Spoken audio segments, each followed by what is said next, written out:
Satu-satunya jalan menuju kebahagiaan, ya bahagia. Jadi kalau di masa depan ingin bahagia, berarti bahagianya harus kapan? Ya sekarang. Jadi Islam di dunia, Islam di akhirat. Makanya jangan jadi para penghayal. Sudah, kalau ingin bahagia di masa depan, ya bahagia saja sekarang. Gitu aja. Tidak usah ada yang ditunggu. Bahagia tidak usah rumah bagus, tidak usah suami setia, nggak usah. Gimana kalau nggak setia? Berarti kan jadi penunggu kebahagiaan, betul nggak? Makanya bahagia itu keputusan kita dari dalam. Jadi kalau ingin Islam di akhirat, ya harus Islam di dunia. Nah kalau kita sementara ini punya pandangan, kita di dunia bukan bagiannya. Bagian kita mainnya nanti di akhirat. Itu berlawanan enggak dengan prinsip yang ada di judul ini?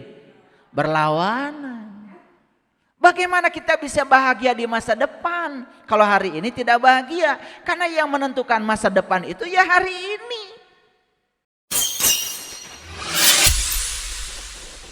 Sesungguhnya awal agama itu adalah makrifatullah, mengenal Allah. Yakinkan semua makhluk hidup di semesta ini, baik yang kelihatan maupun yang tidak kelihatan di setiap ruang dan waktu, di semua tingkatan, senantiasa hidup berbahagia dan bebas dari segala penderitaan. Mari kita bertekad agar diri kita semua selalu menjadi sumber cinta, sumber sukacita, sumber keberkahan, sumber kedamaian, sumber cahaya bagi semua makhluk. Jangan pernah mengizinkan diri kita menjadi sumber perpecahan, sumber onar, sumber kegelapan. Karena sebaik-baiknya manusia adalah yang berguna bagi manusia yang lain. Segala puji hanya milik Allah, sang kehadiran, sang keberadaan. Dia senantiasa membersamai kita, meliputi seluruh semesta raya dan meliputi setiap diri. Dia adalah zat yang Maha Tunggal, yang meliputi seluruh bentuk. Tidak ada satu ruang di semesta ini yang tidak ada kehadirannya. Dia bukanlah suatu sosok. Dia hanya bisa disaksikan oleh mereka yang tahu ilmunya, tahu caranya. Dia tidak pernah tertidur, tidak pernah terkantuk. Dia adalah daya semesta yang hadir pada setiap diri, dan kehadirannya membuat diri kita menjadi berarti, menjadi fungsional. Tubuh kita bisa melangkah karena ada daya dari Allah. Tangan kita bisa bergerak karena ada daya dari Allah. Kalau kita berhenti bernafas, daya itu hilang. Dan kita sadar suatu saat kita pasti akan menghembuskan napas kita yang terakhir. Artinya izin dari sang pemilik kehidupan tidak diberikan lagi kepada kita. Dan itu pasti akan terjadi pada setiap manusia. Mari kita bersyukur hari ini kita masih dihadirkan di tempat yang penuh berkah ini untuk belajar bersama, meniti ke dalam diri, belajar kesadaran. Karena hidup yang berkesadaran itulah hidup yang menakjubkan. Oleh karena itu mari kita puji semua berkah dan cinta kasih-Nya Allah dengan bersama-sama membaca hamdalah. Alhamdulillahirabbil alamin. Mari kita awali kajian kita di pagi yang penuh berkah ini bersama-sama merasakan kehadirannya di setiap sel dalam tubuh kita, seraya memohon ridhonya, berkahnya. Kiranya hari baru ini menjadi momen kebangkitan kita semua, momen kebangkitan kesadaran kita, sehingga kita bisa segera bangkit dari tidur panjang kita. Dan sebelum kita sungguh-sungguh meninggalkan alam semesta ini, kita sudah menjadi manusia-manusia yang berkesadaran, tidak usah menjadi mercusuar di atas bukit, menjadi lilin kecil yang sudah nyala saja sudah bagus, karena satu lilin kecil memiliki kemampuan untuk menyalakan lilin-lilin masih tertidur. Oleh karena itu mari kita sapa semuanya dengan kelembutan dan cinta, seraya membaca basmalah. Bismillahirrahmanirrahim. Saya menyapa para sahabat juga yang di rumah, ada puluhan ribu, paling sedikit 30 ribuan para sahabat biasanya sudah standby untuk mendengarkan kajian. Yakin semuanya sehat, berkah, berkelimpahan sukacita. Kajian kita hari ini berjudul Islam di dunia, Islam di akhirat. Sederhana ya judulnya?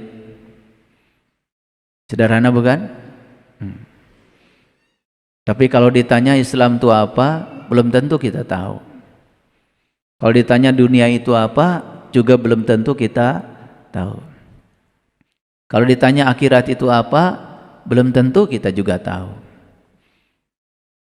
Kita tahunya semua istilah-istilah ini dari persepsi saja, dari interpretasi, dari apa kata orang. Dan hari ini saya akan coba untuk membahasnya secara mendalam. Islam di dunia, Islam di akhirat.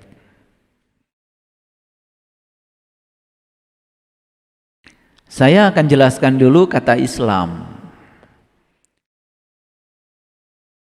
Jadi dalam tata bahasa itu ada yang namanya etimologi. Jadi etimologi itu berbicara tentang asal usul suatu kata. Jadi kata Islam ini jelas ya dari bahasa Arab. Itu dari kata dasar salima. Salima itu sudah menjadi bahasa Indonesia, selamat, sentosa, damai. Jadi Islam itu sendiri ya berasal dari kata salima yang artinya adalah selamat, sentosa, damai. Ya. Jadi Islam itu pada awalnya bukan nama sebuah agama sebetulnya. Jadi Islam itu artinya adalah selamat, sentosa, damai. Makanya kita setiap kali bertemu dengan orang atau kita mengawali pembicaraan, ya, biasanya mengucapkan salam. Assalamualaikum warahmatullahi wabarakatuh. Assalamualaikum artinya kesejahteraan, kesentosaan, keselamatan, kedamaian, begitu. Ya, tercurah kepada kalian semua. Doa bukan itu? Doa itu. Jadi kalau ada orang bilang assalamualaikum, boleh juga diamini, amin, boleh, kan doa. Atau dibalas dengan waalaikumsalam, itu ya. Keselamatan, kesejahteraan, kesentosaan, kedamaian juga buat Anda gitu. Jangan-jangan kita mengucapkan salam setiap hari tapi nggak ngerti. Ya. Sama setiap lebaran kan kita mengucapkan minal aidin wal faizin. Itu doa juga itu. Minal aidin wal faizin artinya ya, semoga Anda termasuk orang-orang yang kembali dan memperoleh kemenangan gitu. Harusnya jawabannya amin gitu. Tapi sudah jadi kebiasaan ya kalau di Bandung. Minal aidin wal faizin sami-sami. Karena nggak ngerti. Ya. Bahkan banyak yang saya tanya ini saya pernah tanya ya. Karena saya ini suka riset. Saya mengumpulkan sejumlah orang dan saya tanya satu-satu. Minal aidin wal faizin artinya apa? Saya terkejut karena mereka mengatakan itu artinya mohon maaf lahir dan batin. Dari mana Anda tahu? Karena kalau dapat kiriman kartu lebaran ada tulisan Arab minal aidin wal faizin, bawahnya mohon maaf lahir dan batin. Dikiranya yang bawah terjemahan dari yang atas.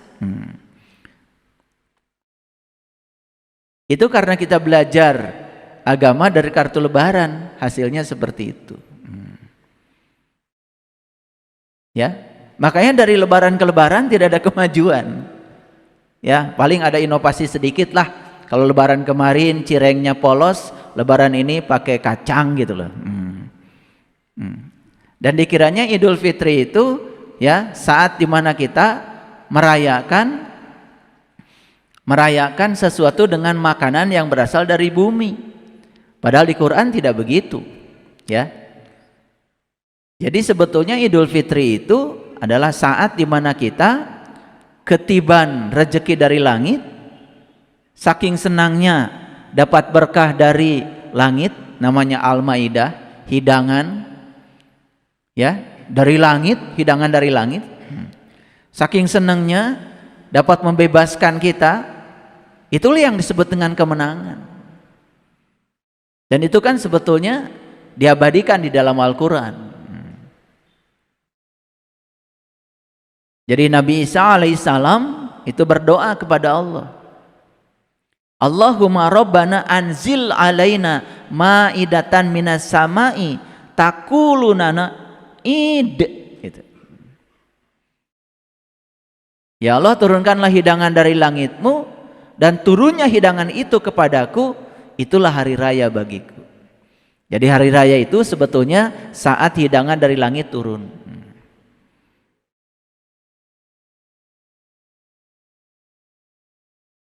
Makanya hari raya kan kita sibuk bikin opor, kue lebaran, betul nggak? Setelah dibikin itu kue langsung masuk lemari, kan lebar, betul nggak? Lebar. Kalau orang Sunda kan lebar itu sayang gitu, ya. Setelah dibuat langsung masuk lemari. Kalau di kampung saya itu namanya kue dele. Tahu dele? Jadi hanya boleh dilihat. Itu ternyata ada ayatnya di Quran itu. Di surat Al-Kahfi ayat 19 Allah mengatakan, ya, lihatlah makanan itu. Nah, karena kita salah memahami, makanya ketika kita sudah menyuguhkan makanan kepada tamu, langsung dipersilakan, mangga didele. Itu karena kita nggak paham Al-Quran. Padahal itu cerita perjalanan Ashabul Kahfi masuk ke dalam gua. Siapa Ashabul Kahfi? Ya, Ashabul Kahfi siapa saja orang yang mau meniti ke dalam diri, menemukan gua. Gua tuh gue teh aku, sampai menemukan jati dirinya. Sehingga ketika dia menemukan jati dirinya, dia terkejut, loh ini saya. Itu namanya makanan, tapi makanan bagi jiwa. Makanya di Quran dikatakan, lihatlah makanan itu. Awas jangan ditiru, karena itu urusan rohani, bukan urusan nasi timbel. Kalau sudah ngasih nasi timbel, silahkan dimakan, ya, jangan pakai Ashabul Kahfi. Paham ya? Itu. Jadi Assalamualaikum, ya, keselamatan, kesentosaan, kesejahteraan, kedamaian bagi Anda. Bahkan ditambah warahmatullah. Rahmat itu cinta. Dan cinta Allah tertumpah bagi Anda. Wa barakatuh, dan berkah Allah pun tertumpah buat Anda. Amin gitu. Untung aja nggak ngerti ya.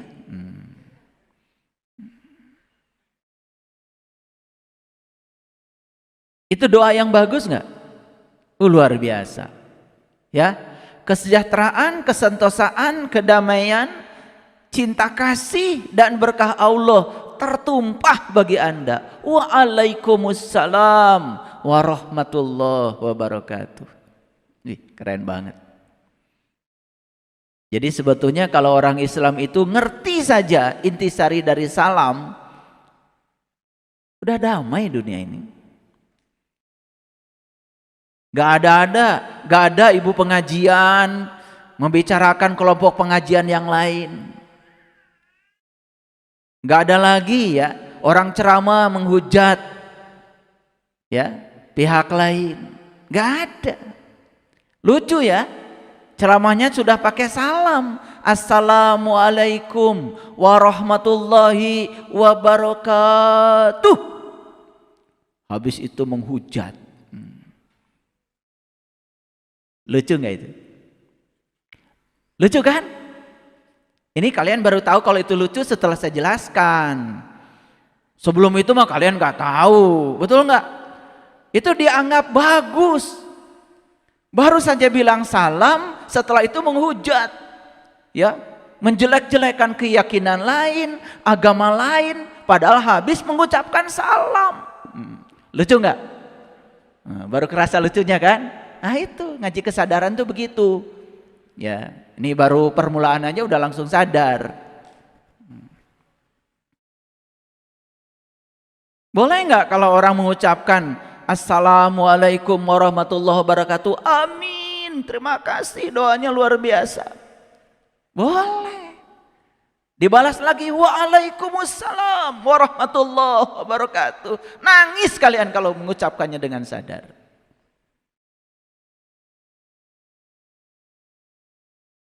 Apalagi ya, kalau di Tanah Parahyang ada lagi ya ucapan salam yang luar biasa.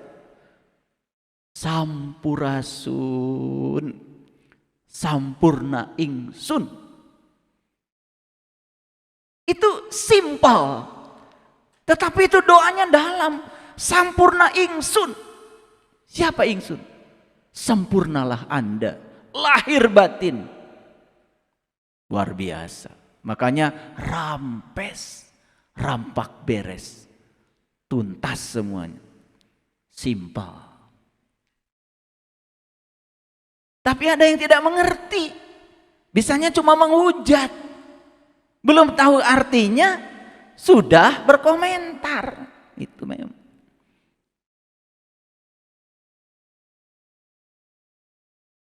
Makanya kata Sayyidina Ali, memang orang bodoh itu senangnya komentar. Dan ketika dia berkomentar semakin kelihatan bodohnya. Makanya orang bodoh tuh nggak ada pilihan ya. Diam kelihatan bodoh. Komentar apalagi ya semakin kelihatan bodohnya. Ya toh? Makanya yang jadi orang bodoh gitu aja. Ya. Karena kebodohan itu racun. Jadi Islam itu artinya apa? Selamat, sentosa, damai. Nah dari kata Islam ini terbentuk kata-kata yang lain. Aslama, yuslimu, islaman. Nah ini sudah lain ini. Ini turunan katanya. Dari kata Islam itu ada turunan katanya. Aslama, yuslimu, islaman. Yang berarti menyerahkan diri, tunduk, patuh, taat. Lebih dalam lagi itu. Awalnya waktu dia berdiri sendiri sebagai kata Islam, artinya sentosa, selamat, damai gitu. Tapi ada turunan katanya lagi ya. Aslama, yuslimu, islaman, yang artinya menyerahkan diri, tunduk, patuh, taat. Jadi cirinya orang Islam yang disebut dengan Muslim harusnya tunduk patuh dan taat kepada Tuhannya. Ini kalian aneh ya, malah Tuhan disuruh tunduk dan patuh taat pada segala keinginanmu. Betul nggak? Makanya Allah tuh suka bingung. Ini yang Tuhan siapa? Kata Allah. Betul nggak? Iya. Betul apa tidak? Masih berdoa ngatur-ngatur Allah? Udah mulai sadar sekarang? Terus ganti doanya gimana? Ya? Banyak doa itu sederhana Bapak Ibu. Apa yang kita pikirkan, kita rasakan, ya, kita lakukan terus berulang-ulang, itulah doa yang sebenar. Allah itu tidak mengerti bahasa lain kecuali bahasa energi, bahasa getaran, bahasa vibrasi. Makanya dengarkan ya kajian saya, judulnya Dahsyatnya Kekuatan Perasaan. Di situ saya ajarkan teknik berdoa. Makanya pantas ya doanya nggak dikabul-kabul ya. Cara doanya kurang tepat, nggak ngerti. Malah doanya ngatur-ngatur Tuhan. Ya, banyak saya tanya, kenapa kamu berdoa? Ya, tadi kan masih ingat ya sharing tadi sebelum kita mulai di sini. Sudah tahajud katanya, sudah duha gitu kan, betul nggak? Konflik dengan keluarga makin kenceng, betul nggak? Ya rezeki makin jauh. Nah sekarang saya jelaskan secara ilmiah kok bisa begitu? Ya karena niat tahajudnya, ya niat tahajudnya bukan sebagai bakti dan cinta kepada Allah. Niat tahajudnya digerakkan oleh masalah. Karena kebetulan sekarang sedang banyak masalah. Jadi karena yang menggerakkan dia masalah, maka masalah akan menarik masalah. Berlaku namanya hukum tarik menarik. Itu like attracts like. Karena dia tahajud, dia duha, baca Al-Waqiah, baca Al-Kahfi, digerakkan oleh masalah. Makanya dia akan menarik masalah. Karena berlaku hukum tarik menarik. Coba aja tahajudnya, duhanya, baca Qur'annya, karena digerakkan oleh rasa cinta. Coba rasa berkecukupan, rasa berkelimpahan, itu lain lagi. Jadi kalau sesuatu digerakkan oleh rasa berkecukupan, rasa berkelimpahan, yang datang pasti kelimpahan. Like attracts like. Nah ini udah mulai nih, udah masuk kajian sainsnya. Karena kita itu belajar agama yang nggak pakai kaidah ilmiah, jadinya ya seperti itu, ngikutan kebanyakan orang. Walaupun hasilnya nggak ada, ya terus saja dipaksakan. Padahal kita tidak akan menemukan hal baru dengan cara-cara yang lama.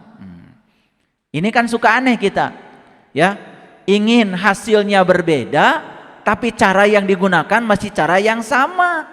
Berpikirnya sama, merasakannya sama, tindakannya sama, metodenya sama, tapi kita berharap hasilnya berbeda. Aneh enggak? Lucu enggak? Baru sadar kalau itu lucu ya. Ngerti sekarang ya? Jadi Islam itu artinya apa? Sentosa, sejahtera, damai, ya. Oke. Nah sekarang saya jelaskan, sebetulnya akhirat itu apa sih? Nah ini perlu dijelaskan dulu sebelum masuk ke judul. Ya, akhirat itu pengertiannya sangat luas, sangat banyak. Tapi nggak usah banyak-banyak, ya. Yang paling penting ngerti aja dulu. Jadi akhirat itu artinya adalah masa depan. Makanya yaumil akhir, coba baca terjemahan Departemen Agama. Yaumil akhir itu sering diterjemahkan hari kemudian. Coba hari kemudian apa? Hari kemudian itu kan hari setelah hari ini. Besok, lusa, 2 minggu yang akan datang, 3 minggu yang akan datang, sebulan yang akan datang, setahun yang akan datang, itu hari kemudian. Hari kemudian itu sebetulnya hari setelah hari ini, gitu aja. Jadi hari kemudian masa depan bukan? Masa depan. Jadi akhirat itu sebetulnya arti yang sebenarnya adalah masa depan. Paham sampai sini? Paham apa tidak? Oke, pelan-pelan ya ngajinya, pelan-pelan. Karena ini kata akhirat ini sudah kemana-mana nih pengertiannya. Padahal akhirat itu apa? Masa depan. Nah, saya mau nanya, hari ini akhirat bukan?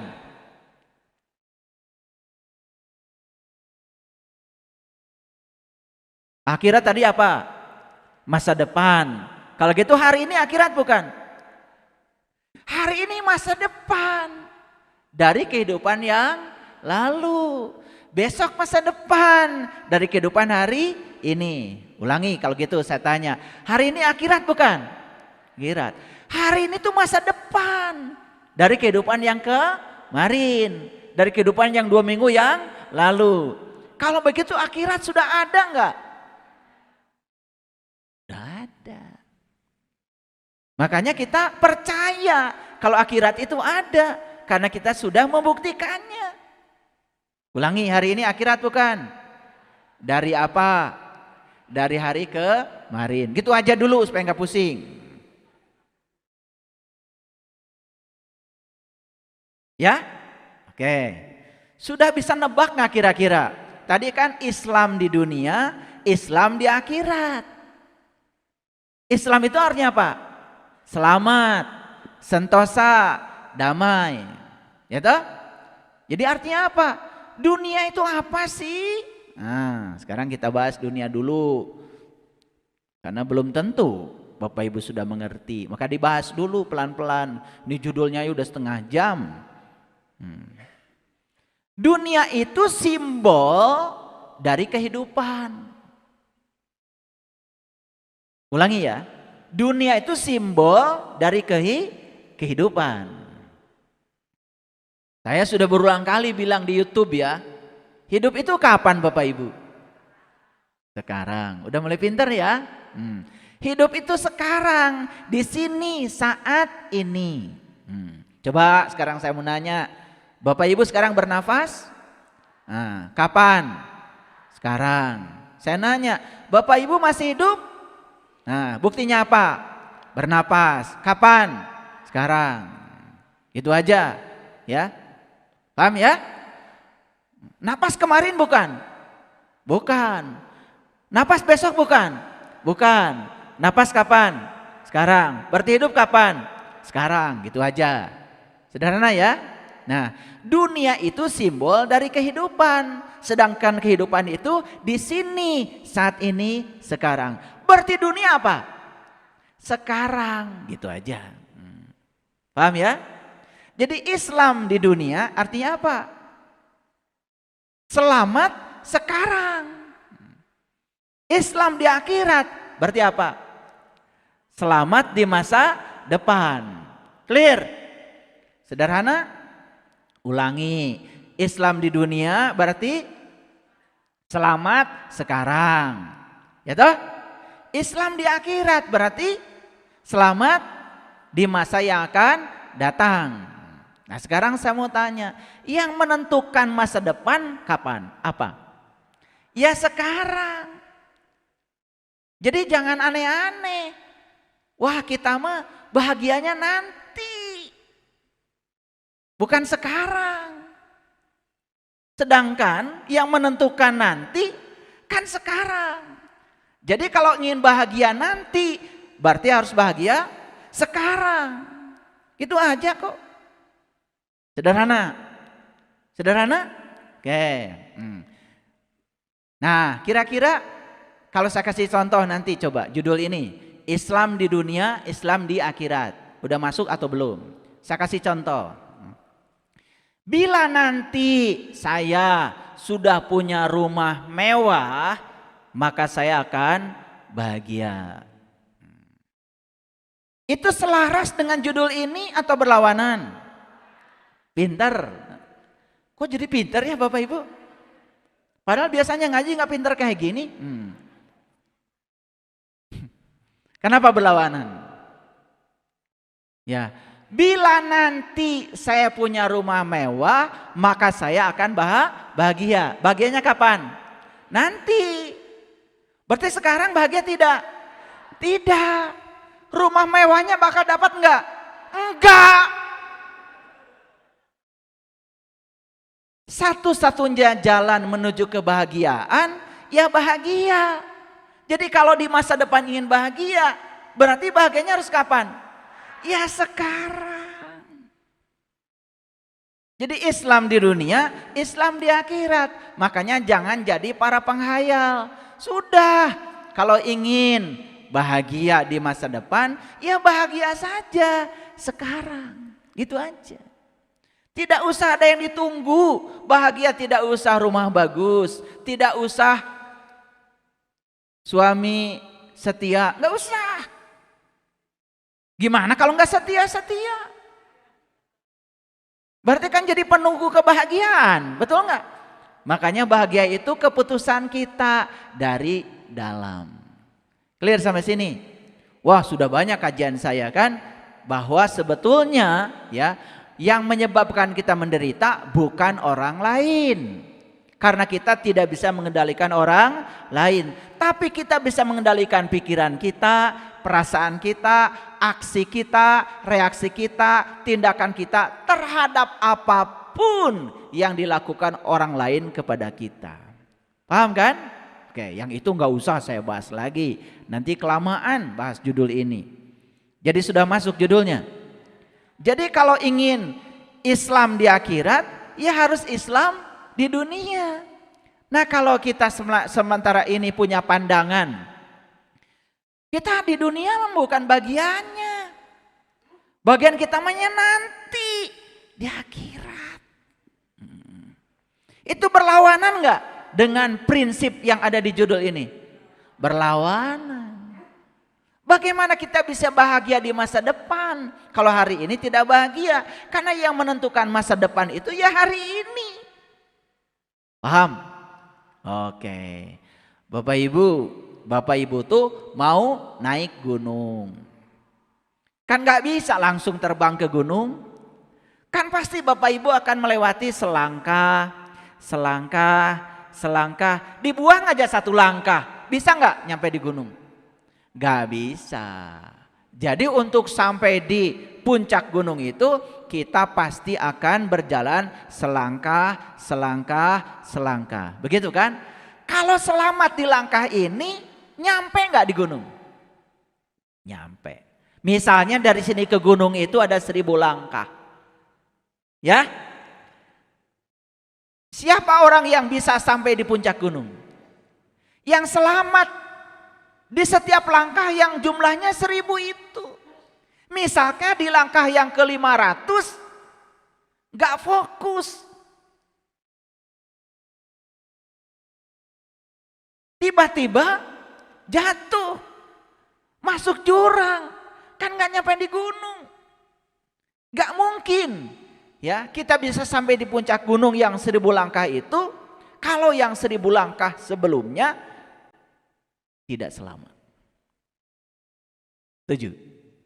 Jadi Bapak Ibu ingin selamat di masa depan? Oke, caranya gimana? Ya selamatkan hari ini. Gitu aja kok. Kebohongan terbesar manusia adalah menyangka besok masih ada waktu. Sehingga hari ini dia menunda. Begitu enggak Bapak Ibu? Itu penyakit kita. Penyakit kalian ya, lupa saya.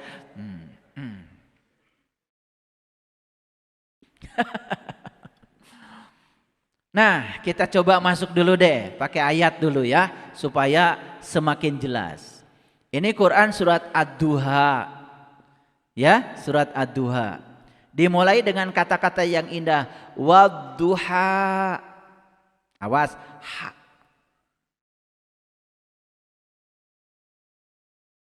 Ya, wadduha, demi duha. Nah, apa sih duha itu? Saya baca banyak tafsir yang mengatakan duha itu saat matahari mau naik. Ingat ya, duha itu tidak akan terjadi kalau tidak ada subuh. Betul nggak? Nah, subuh itu sudah saya jelaskan di kajian sebelumnya. Sampai Allah bersumpah demi subuh. Ya, Kul a'udzu birabbil falak. Itu sudah dibahas ya. Dengarkan kajian saya 3 surah yang terakhir. Sudah saya bahas itu. Aku berlindung kepada subuh. Kenapa harus berlindung pada subuh? Karena subuh ini adalah saat dimana kita bangun. Ketika kita bangun, pertama kali kita bangun, kita baru bertransisi dari ketidaksadaran menuju kesadaran baru. Itu yang disebut dengan fajar.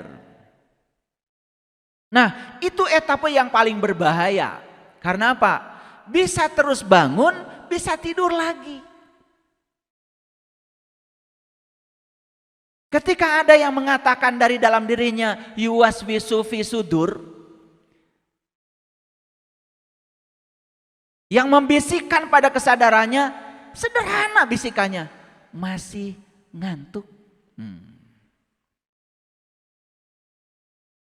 Betul? Pernah nggak ada yang membisiki begitu? Nah, diikuti nggak? Diikuti. Tidur lagi nggak?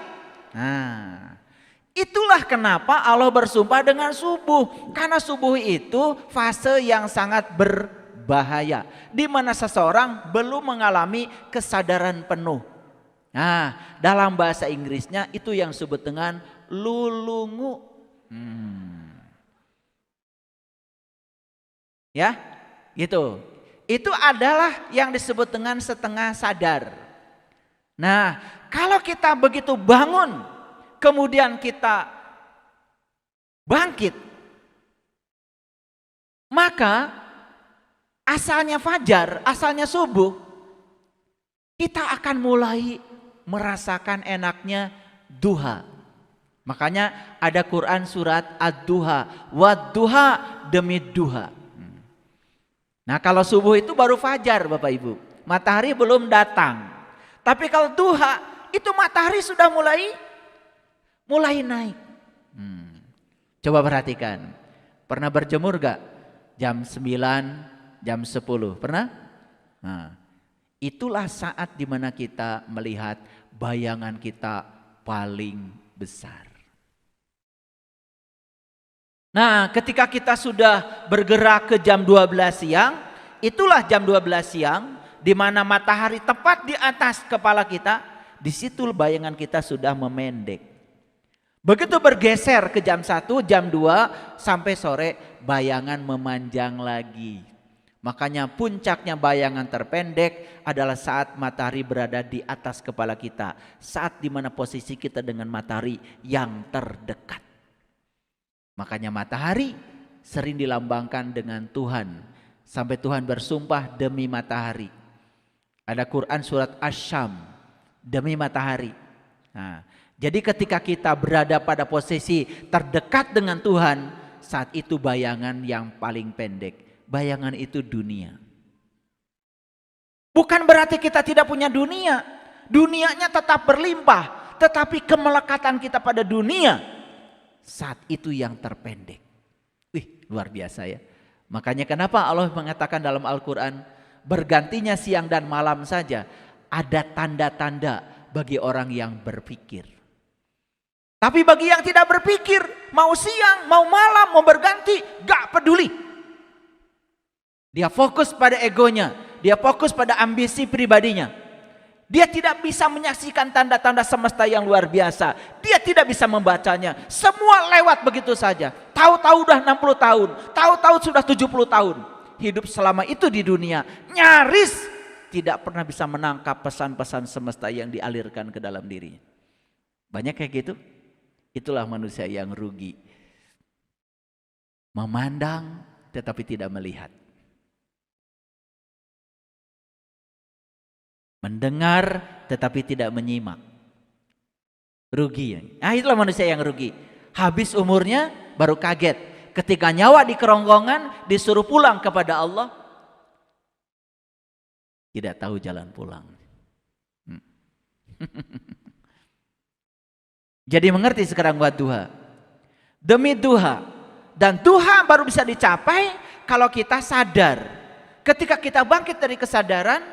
Kemudian kita terus menjaga kesadaran kita, insya Allah kita akan sampai pada duha. Kira-kira Bapak Ibu mau saya tanya, Bapak Ibu sekarang ini masih tertidur? Atau sudah ketemu dengan fajar? Sudah sadar? Sudah sampai di duha? Oh, sekarang iya, kemarin-kemarin enggak ya, pokoknya gitu aja lah ya. Syukur ya, alhamdulillah. Sekarang saya sudah sampai di duha. Saya jaga kesadaran ini. Saya ingin sampai jam 12 siang nanti setidak-tidaknya. Di mana bayangan akan menjadi yang terpendek saat itu. Luar biasa. Ya, oke. Jadi sudah sampai duha sekarang. Iya katanya. Saya tanya dulu.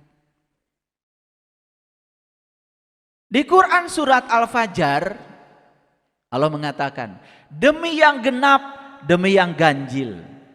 Betul? Betul enggak? Wal fajr walayalin ashr wasyaf'i wal watar. Watar witir. Witir ganjil. Makanya kalian suka sholat witir? Suka? Kapan? Tiap habis Isya mau tidur, betul? Karena sholat witir taunya sholat mau tidur. Salah lagi belajar agama. Sholat witir itu sholat ganjil. Artinya apa? Sholat untuk mengingatkan bahwa kamu harus ganjil, jangan genap. Genap itu dualitas. Genap itu senang ke sini, tidak senang ke sini, itu genap. Menerima kesuksesan, tidak menerima kegagalan, itu genap. Kalau ganjil, mau sukses, mau gagal, ya tahu itu kebijaksanaan Allah. Di balik itu ada pesan dari Allah. Saya terima utuh ya Allah. Ganjil tuh. Suami baik, bebek.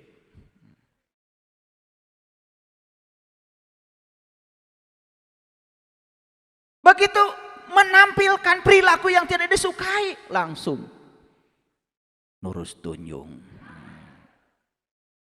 Ganjil apa genap itu? Genap.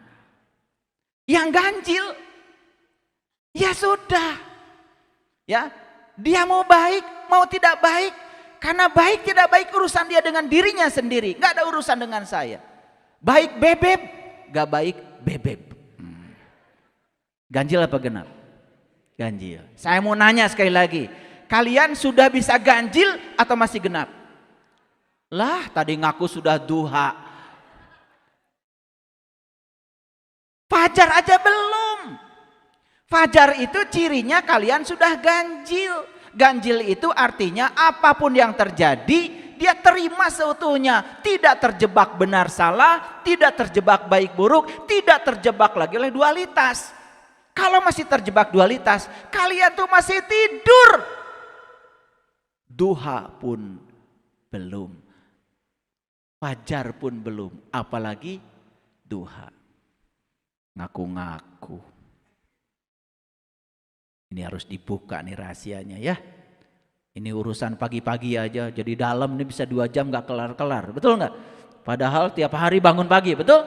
Iya, karena gak ngerti. Di Quran dikatakan wal fajr, walayalin ashr, wasyafi wal watar. Demi yang 10 kata Allah. Ngerti apa tidak? Ngerti apa tidak? Kemana aja sih kalian ini? Itu seragam sudah 7 seminggu. Kenapa Allah bilang demi yang 10? Lihat 10 itu 1 dan Satu itu yes, no itu no.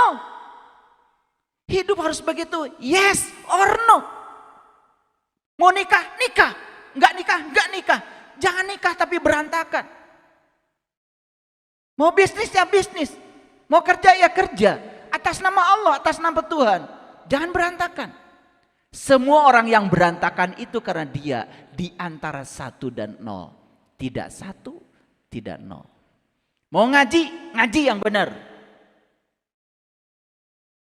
Jadi 1 dan 0 itu, 1 dan 0 itu yes or no. Itulah orang yang punya prinsip. Dan orang yang di antara 1 dan 0 itulah orang munafik. Sering munafik gak? Abu-abu. Gak jelas.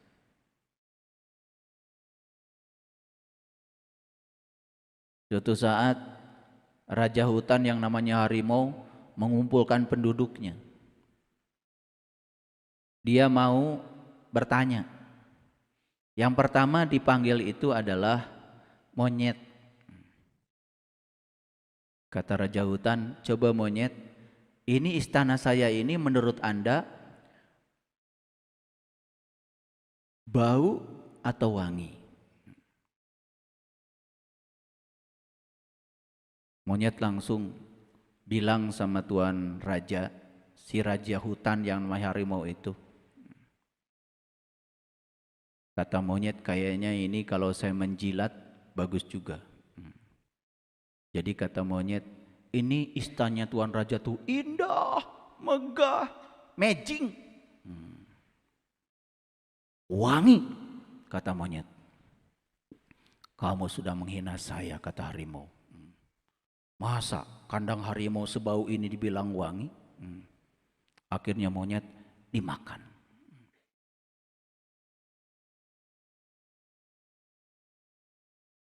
Datang tuh kura-kura. Dites lagi sama harimau. Ini rumahku ini magic enggak? Wangi apa bau? Udah tersiar berita. Karena monyet terlalu jujur. Monyet tadi berbohong. Ternyata harimau enggak suka sama yang berbohong. Ya udah kata kura-kura, saya akan menjilat aja. Asal Bapak senang. Yang model-model kayak gini kan sekarang banyak. Betul nggak? Banyak sekarang tuh yang kayak gini. Biar denger dia. Akhirnya apa? Kata kura-kura. Wih.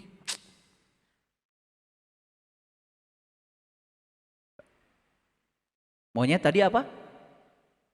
Berbohong. Sekarang kura-kura mau jujur aja karena monyet dimakan. Beritanya harus sampai di semua media, di TikTok, di YouTube, udah sampai itu kemana, di Instagram, beritanya udah kemana-mana lah. Karena tahu monyet yang berbohong saja dimakan, maka dia memilih jujur. Akibatnya apa? Ini rumah Anda tuh brengsek, jorok, bau, kata kura-kura. Kamu kurang ajar ya sama saya. Dimakan juga. Yang terakhir datang kancil. Makanya dulu kalian kalau waktu kecil kan orang tua selalu ngasih dongeng kancil kan. Kancil ini cerdik. Belum tentu benar. Cerdik. Begitu kancil datang, kamu. Coba, rumahku bau apa wangi? Berita di TikTok itu udah nyampe juga tuh di kancil. Jadi yang tidak jujur dimakan.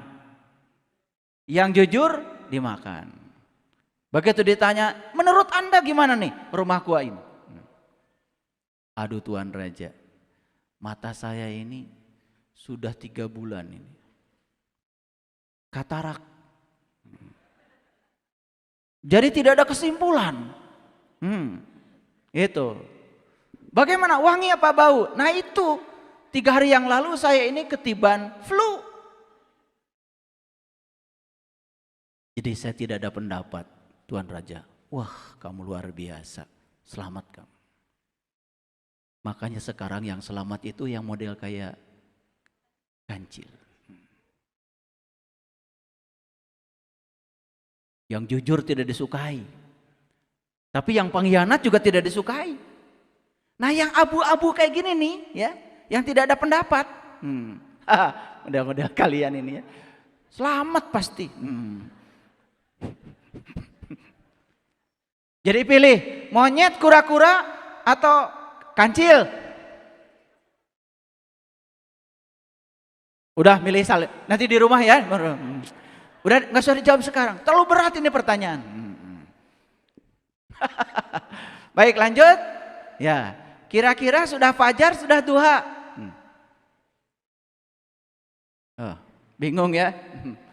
Udah, makanya harus bertekad. Ya, saya akan mengawali fajar hari ini. Saya akan pertahankan kesadaran saya agar saya sampai di duha. Ya kan? Oke, perhatikan ya. Ayat yang kedua, walaili idza saja, demi malam apabila telah sunyi. Demi malam apabila telah sunyi. Perhatikan ya. Jadi malamnya ini sudah sunyi, malamnya sudah lewat, malamnya sudah lenyap, kegelapan sudah tidak ada lagi. Itu maksudnya. Makanya begitu kita sampai di duha, matahari sedang terang-terangnya, pagi sedang indah-indahnya. Semua kegelapan habis, dimakan oleh terangnya sinar matahari. Makanya walaili idza saja, kegelapan selamat tinggal. Kebodohan selamat tinggal. Sifat-sifat kampungan selamat tinggal. Semua dogma, doktrin yang merugikan selamat tinggal. Aku sekarang sudah duha. Berani gak begitu? Berani apa tidak? Atau mau terus menerus di keyakinan lama yang tidak memberikan manfaat apa-apa? Berubah. Ma wadda'aka rabbuka wa ma qala. Tuhanmu tiada meninggalkan kamu. Tuhanmu tidak benci kepada kamu. Jadi kalau ada orang yang mengatakan Tuhan menyediakan tempat namanya neraka untuk menyiksa hamba-hamba yang durhaka kepada Tuhan. Berlawanan dengan ayat ini. Tuhan bilang, ma wadda'aka rabbuka wa ma qala. Tuhanmu tiada meninggalkan kamu sedetik pun. Tuhanmu selalu bersama kamu dimanapun kamu berada. Wa huwa ma'akum aina ma kuntum. Aku selalu memenuhi segala kebutuhanmu, tapi aku tidak selalu memenuhi segala keinginanmu. Karena apa yang kamu inginkan belum tentu yang terbaik buat kamu. Karena aku yang maha bijaksana, aku yang maha tahu, aku tahu yang terbaik bagi kamu. Wa ma qala. Tuhan tidak benci kepada kamu. Tuhan tidak pernah menghukumi kamu. Tuhan hanya mengingatkan kamu. Ketika kamu terlalu jauh dari jalan Tuhan, maka ada peristiwa yang menyertai kamu. Ada akibat yang harus kamu rasakan. Bukan hukuman, bukan laknat, bukan. Tuhan hanya mengingatkan kamu supaya kamu cepat pulang. Makanya persepsi kita terhadap Tuhan itu menentukan sikap kita terhadap Tuhan. Dan kita selama ini berpersepsi keliru. Seolah-olah Tuhan itu menciptakan satu tempat untuk menghukum. Betul nggak? Yoh, api menyala-nyala. Masa Tuhan dendaman begitu? Dengarkan kajian saya sebelumnya. Surga dan neraka itu adalah ciptaan kita sendiri. Mau jadi surga, mau jadi neraka, terserah kita. Kebebasan semua pada diri kita. Mau marah, mau tidak marah, terserah kita. Mau sakit hati, tidak sakit hati, terserah kita. Tidak ada peristiwa yang berbahaya di luar kita. Yang berbahaya adalah cara kita memandang peristiwa itu. Walal akhiratu khairul laka minal ula. Dan sesungguhnya masa depan itu lebih baik bagimu daripada sekarang. Itu terjemahannya. Walal akhiratu khairun laka minal ula. Sesungguhnya masa depan itu lebih baik bagimu daripada sekarang. Ulangi lagi. Yang menentukan masa depan apa? Sekarang. Mau nggak masa depannya lebih baik? Kapan diperbaikinya? Gitu maksudnya. Tapi selama ini yang masuk di otak kita apa? Sudah, bagian kita bukan di sini, di sana. Berlawanan dengan ayat ini.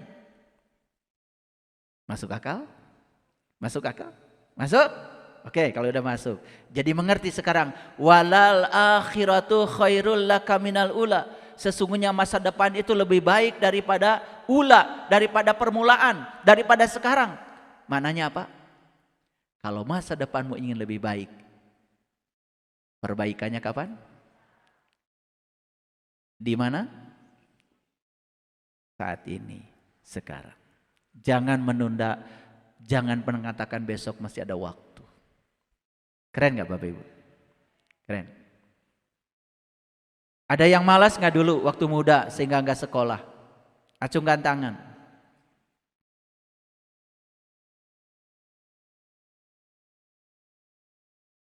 Sekarang pasti menyesal.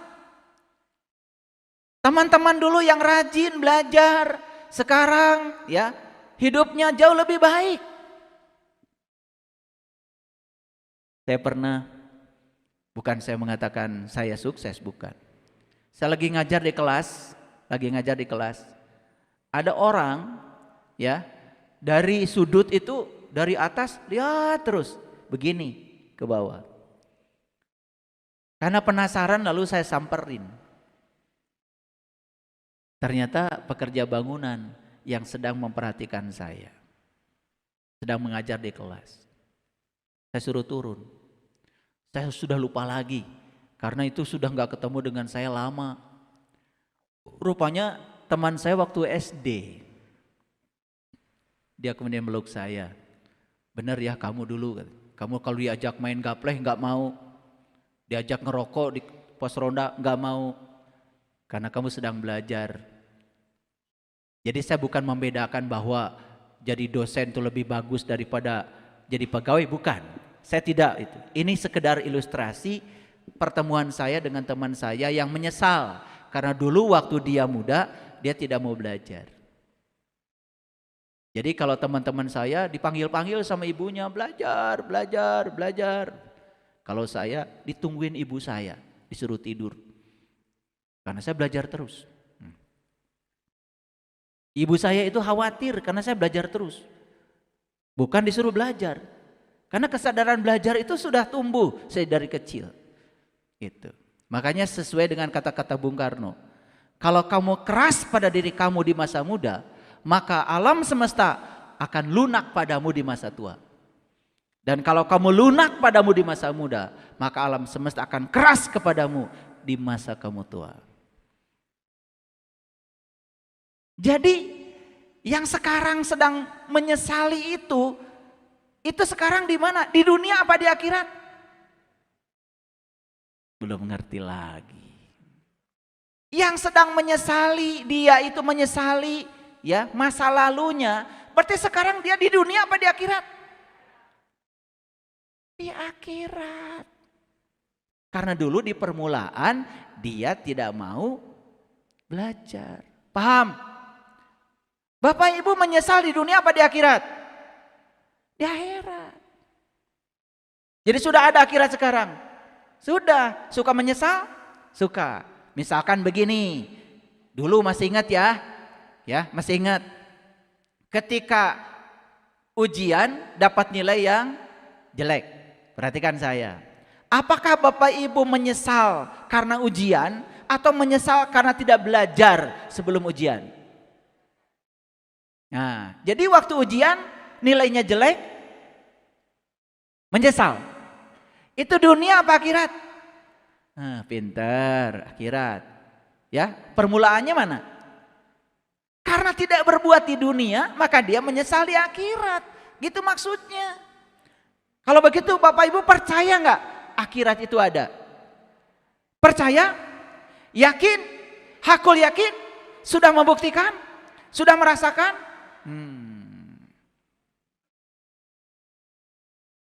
Itu yakin pada hari akhirat namanya. Bagaimana Bapak Ibu bisa yakin pada sesuatu yang diceritakan banyak orang, padahal mereka juga yang cerita belum mengalami? Betul nggak? Oke, awas nanti kalau nyelonong pertanyaan, sigap. Tadi ditanya, katanya udah ngerti tadi, salah lagi. Tuh, lanjut. Oke, jadi ngerti sekarang. Walal akhiratu khairul laka minal ula. Ngerti? Ngerti. Jadi apa? Masa depan itu lebih baik dari masa sekarang. Karena masa depan ditentukan oleh masa sekarang. Mau masa depan lebih baik? Mau. Kapan melakukannya? Sekarang. Kalau tidak melakukannya sekarang, akan menyesal di masa depan? Menyesal. Jadi menyesal itu di dunia apa di akhirat? Dunia lagi. Gimana sih? Udahan. Sejelas ini, ya Allah, masa saya harus ngulang-ngulang terus ngerjain saya? Paham ya? Nah, oke. Suka menyesal Bapak Ibu? Suka. Menyesal itu tidak pernah di permulaan. Menyesal itu selalu di akhir. Duh, kenapa saya bodoh? Betul nggak? Akhirnya duit saya tertipu deh sama dia. Coba ya kalau waktu itu saya sadar gitu. Itu menyesal di dunia apa di akhirat? Bakal ada nggak penyesalan di akhirat kalau di dunianya baik-baik saja? Gak ada. Makanya lakukan di sini, saat ini, sekarang. Clear sampai sini? Pernah mendapatkan penjelasan surat Ad-Duha seperti ini? Ya pernah sekarang. Makanya ayat ini dimulai dengan Wadduha. Ini ayat ditujukan kepada mereka yang sudah terang benderang. Ini ayat ditujukan kepada mereka yang sudah siap menerima cahaya matahari. Dia yang sudah keluar dari kamar tidurnya. Dia yang sudah keluar dari semua penghalang-penghalang. Sehingga sinar matahari pagi itu datang kepada dia. Tapi ingat, yang saya maksud bukan sekedar sinar matahari itu. Karena matahari ada dua kata Quran. Robul masrikoin wa robul magribain. Satu matahari jasmani, satu matahari ruhani. Saya yakin matahari jasmani semua sudah tahu. Semua sudah merasakannya. Tetapi matahari rohani belum tentu sudah bisa merasakannya. Itulah pentingnya kita kenal jati diri. Jangan tertutup lagi mata kolbunya. Karena apa? Di dalam diri kita itu ada matahari rohani. Terang benderang. Maka di Quran surat Al-Kahfi dikatakan, kamu akan melihat matahari terbit dari gua di sebelah kanan. Dan matahari akan tenggelam ke sebelah kiri. Dan kamu akan menyaksikan tempat yang amat luas di dalam gua itu. Bapak Ibu kalau sudah mengalami ayat itu, keren. Ternyata di dalam diri kita itu luas tanpa batas. Makanya yang sudah luas tanpa batas, dia siap menerima apapun. Perhatikan saya Bapak Ibu, yang rumahnya tipe 21 tidak bisa menampung semua barang-barang. Betul nggak? Baru datang lemari sama kursi aja udah sesak. Beda kalau yang rumahnya tipe 2100 meter. Betul nggak? Ya, lemari datang, oke. Ya, sofa datang, oke. Tempat tidur datang, oke. Barang apapun datang, oke. Kenapa? Karena luas. Apalagi kalau bisa seluas bumi dan langit. Makanya di dalam Quran dikatakan surga itu seluas langit dan bumi. Ngerti maknanya? Kalau kita seluas langit dan bumi, kita bisa menerima semua orang apa adanya tanpa memilah-milah. Itulah surga. Saya terima orang yang menghina saya apa adanya. Saya terima orang yang menyanjung-nyanjung saya apa adanya. Saya terima orang yang menyakiti saya apa adanya. Saya terima semua orang yang baik pada saya apa adanya. Saya sudah menyiapkan ruang seluas langit dan bumi. Saya biarkan mereka ada di ruang itu apa adanya. Saya cuma jadi penonton saja. Gak sakit hati, gak marah, gak tersinggung. Surga bukan Bapak Ibu? Makanya surga seluas langit dan bumi. Kalau ingin dapat surga, ya harus seluas langit dan bumi. Gitu gak Bapak Ibu? Gitu apa belum? OTW mulu.